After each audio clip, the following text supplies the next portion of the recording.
അത് ഞാൻ ചീര കഴിക്കണതിനെ കുറിച്ച് പറഞ്ഞല്ലോ. പിന്നെ അടുത്തത് ക്യാരറ്റ്, തക്കാളി, അങ്ങനെയുള്ള കാര്യങ്ങൾ. നമുക്ക് കളറുകളുള്ള പച്ചക്കറികൾ കഴിക്കണമെന്നാണ് ഡോക്ടർ എന്നോട് പറഞ്ഞത്.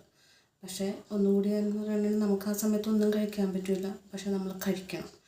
പിന്നെ ചെറുപയർ, പരിപ്പ്, അത് അങ്ങനെ വസ്തുക്കൾ, പ്രോട്ടീൻ നമുക്ക് ധാരാളം ആവശ്യമാണ്, അത് കഴിക്കുക. പിന്നെ മുട്ട, 2 മുട്ടയെങ്കിലും ഒരു ദിവസം, മഞ്ഞ വെള്ള അങ്ങനെയൊന്നുമില്ല, മുട്ട കഴിക്കുക. അത് ഏത് രീതിയിൽ നമുക്ക് കഴിക്കാൻ പറ്റും ആ രീതിയിലൊക്കെ നമുക്ക് കഴിക്കുക. പിന്നെ ഒരു കാര്യമുള്ളത്, കീമോ ചെയ്യുമ്പോൾ നമുക്കെപ്പോഴും ഒരാൾ നമ്മുടെ കൂടെ വേണം, നമ്മളെ സഹായിക്കാൻ, നമുക്ക് ഫുഡ് ഉണ്ടാക്കി തരാൻ. അല്ലാതെ ഒന്നും നമുക്കൊരു നിവൃത്തിയില്ല. പരമാവധി ചിലർക്ക് ആദ്യം ഛർദി ഉണ്ടാവും, വയറിളക്കം ഉണ്ടാവും. അതിനൊക്കെ ഡോക്ടർമാർ ഡോക്ടർമാർ അവിടെ വെച്ച് തന്നെ നമുക്ക് മരുന്നുകൾ തന്നിട്ടേ വിടുള്ളൂ. കീമോ ചെയ്ത ആദ്യത്തെ ദിവസം നമുക്കൊരു പ്രശ്നം ഉണ്ടാവില്ല. രണ്ടാമത്തെ ദിവസം കീമോ ചെയ്ത് കഴിഞ്ഞ് 2ാമത്തെ ദിവസമാണ് നമുക്ക് പ്രശ്നങ്ങൾ ഉണ്ടാവുന്നത്. വയറിളക്കം, ഛർദി, അങ്ങനെയുള്ള ബുദ്ധിമുട്ടുകൾ. ഇപ്പോൾ പരമാവധി ഇപ്പോൾ ഛർദിയൊന്നും ആയിരിക്കില്ല. ആദ്യത്തെ ഒരു ദിവസം മാത്രം അങ്ങനെ ഒരു ഛർദി തോന്നുള്ളൂ, അല്ലാതെ നമുക്ക് ബുദ്ധിമുട്ടില്ല. പിന്നെ എനിക്കൊരു കാര്യം പറയാനുള്ളത്, നമ്മളിത് ആദ്യമേ അറിഞ്ഞു കഴിയുമ്പോൾ, ഞാൻ ഗവൺമെൻറ് ഹോസ്പിറ്റലാണ് പോയെന്ന് നിങ്ങളോട് പറഞ്ഞിട്ടുണ്ട്. ആദ്യം അറിഞ്ഞു കഴിയുമ്പോൾ അവിടെ വെച്ച് തന്നെ നമുക്ക് സ്കാനിങ്, എല്ലാ കാര്യങ്ങളും നമുക്ക് ആദ്യം തന്നെ ഡോക്ടർ ചെയ്യും. ഡോക്ടർ ചെയ്ത് കുത്തിയെടുത്ത് അത് അഴച്ച് കഴിഞ്ഞ് അതിൻ്റെ റിസൾട്ട്, ക്യാൻസർ പേഷ്യൻ്റ് ആണെന്ന് നമുക്ക് റിസൾട്ട് വന്നു കഴിഞ്ഞിട്ടാണ് പിന്നീട് എന്ത് വേണമെന്ന് ഡോക്ടർമാർ ഏത് ഡോക്ടറാണ് കാണേണ്ടത്. ആദ്യം നമുക്ക് പ്രശ്നം വന്നു കഴിഞ്ഞിട്ടുണ്ടെങ്കിൽ നമുക്ക് ഓപ്പറേഷൻ ചെയ്യണം ഡോക്ടർമാർ. ഞാൻ പറഞ്ഞിട്ടില്ല, എനിക്ക് ഓർമ്മകൾ പരമാവധി കുറഞ്ഞ് ഇമ്മ്യൂണോതെറാപ്പി, കീമോ കഴിഞ്ഞ് കഴിഞ്ഞപ്പോഴൊക്കെ എനിക്ക് ഓർമ്മകൾ ഇങ്ങനെ പെട്ടെന്ന് കിട്ടുന്നില്ല. അപ്പോൾ അതുകൊണ്ടാണ് ഞാൻ പറയണത്.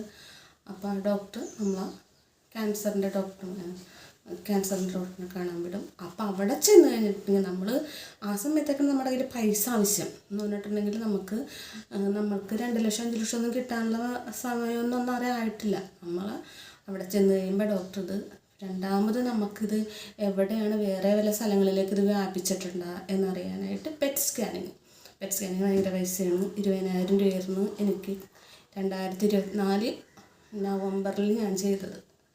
അപ്പം അത് ചെയ്യാതിരിക്കാൻ പരമാവധി ശ്രമിച്ച് ചെയ്യാൻ പറ്റില്ലെന്ന് ഡോക്ടറിനോടൊക്കെ ഞാൻ പറഞ്ഞു. പക്ഷേ അതിന് വേറെ ഡോക്ടറിന് വ്യാപിച്ചിട്ടുണ്ടെങ്കിൽ അത് നമുക്ക് കണ്ടുപിടിക്കണം എന്ന് പറഞ്ഞിട്ട് ചെയ്തപ്പോൾ എനിക്ക് ഭാഗ്യത്തിന് കൈയിൻ്റെ ഭാഗത്തേക്കും ഈ സൈഡിലേക്കും മാത്രമാണ് എനിക്ക് ഇത് വ്യാപിച്ചിരുന്നത്. അപ്പം അതുകൊണ്ട് ഞാൻ പേടിപ്പിക്കണമല്ല ഓരോരുത്തരെന്ന് പറഞ്ഞാൽ, പരമാവധി നമ്മളിങ്ങനെ ശ്രമിക്കണം ഇതെന്താണ് നമുക്ക് സംഭവിച്ചേക്കണമെന്ന് അറിയാനായിട്ട്. നമ്മളിത് വെച്ചുകൊണ്ടിരുന്നിട്ട് ഒരു കാര്യവുമില്ല.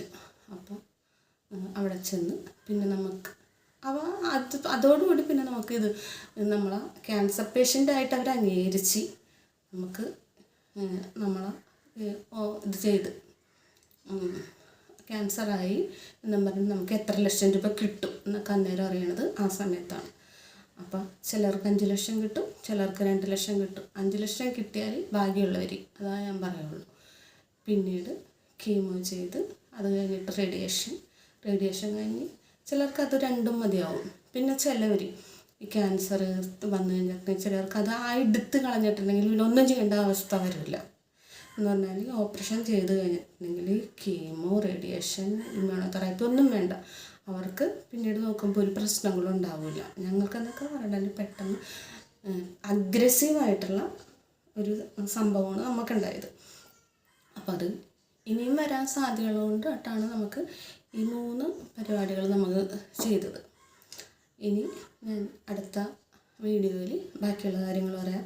പരമാവധി ഞാൻ പറഞ്ഞിട്ടുണ്ട്, എനിക്ക് ട്രീറ്റ്മെൻറ്റ് ഇപ്പോൾ ഒരുമാതിരി കഴിഞ്ഞ് എനിക്ക് 2ാമത് ഇമ്മ്യൂണോതെറാപ്പി 9ാം തീയതി കഴിഞ്ഞ്, ഫെബ്രുവരി 9ാം തീയതി കഴിഞ്ഞ്.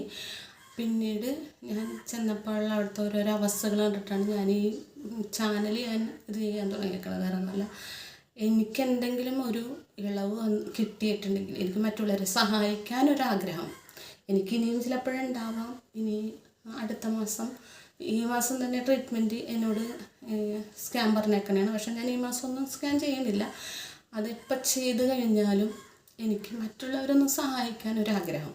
അതുകൊണ്ടിട്ടാണ് ഞാൻ ഈ ചാനൽ തുടങ്ങിയത്.